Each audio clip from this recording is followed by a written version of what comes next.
Guardrail policies in Immuta are a powerful new way to define the rules around who can access data. You've always been able to define policies that dynamically grant access to users with Immuta. Now you can set prevention rules. Here's how it works. Start by defining a subset of users from your entire user base who are eligible to access certain data. Maybe they need to complete a specific set of trainings, work in a certain country, or belong to a particular department to be eligible. This policy does not grant access, it defines the non-negotiable requirements someone must meet before they can be approved.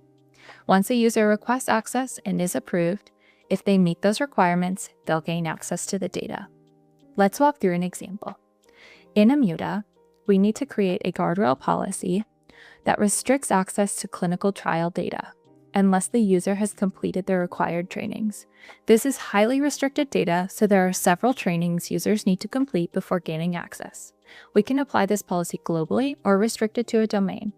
Since all of my clinical research data is in a single domain, I'll restrict the policy to data sources in that domain. Now that the policy is in place, let's take a look at two users, Connie and Greg. Connie is on the left and Greg is on the right. Connie has not completed the trainings, so even if she requests access and is approved, the guardrail will still block her. In Immuta, she can clearly see the requirements in the data product description, and scrolling down, she can also see the prevention policy applies to all the data sources in this domain. Greg has completed all of the required trainings, so if approved, he'll get access. Let's pause here and check their profiles in Immuta.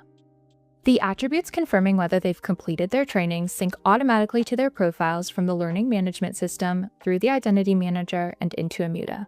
These are what drive the dynamic guardrail policy. We can see that Connie has only completed 1 of 5 required trainings for getting access to the data in this data product. Once Connie completes all of her trainings, her profile will update to look like Greg's, and she'll gain access if approved. Let's walk through Greg's experience first. He requests access through Immuta, completes all of the required fields, giving the approvers all of the information they need to make a confident determination for his access.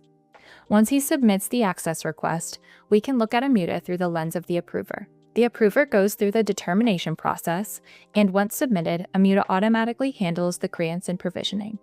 The approval is time-bound, so Immuta will automatically revoke Greg's access after 6 months. In Greg's view of Immuta, you can confirm the time-bound approval and see that his access to the data sources in this data product have changed to current access.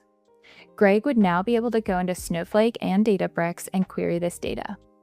Let's take a look at Connie again to see the guardrail policy in action. Maybe Connie missed the training requirements and decided to request access. Connie would complete the request form, and the approver would get a notification that Connie has requested access. Now popping over to the approver's view, if the governor approved her access request, even though she had not completed her trainings, the guardrail policy would still prevent her from accessing the data, ensuring protection no matter what. If Connie were to try to query this data in Snowflake or Databricks, she would not have access. You can see in Connie's view that she has been approved access to the data product, but there is still a guardrail policy around the clinical trial data sources that will restrict access until she completes the training. Guardrail policies put the right controls in place before access decisions are even made.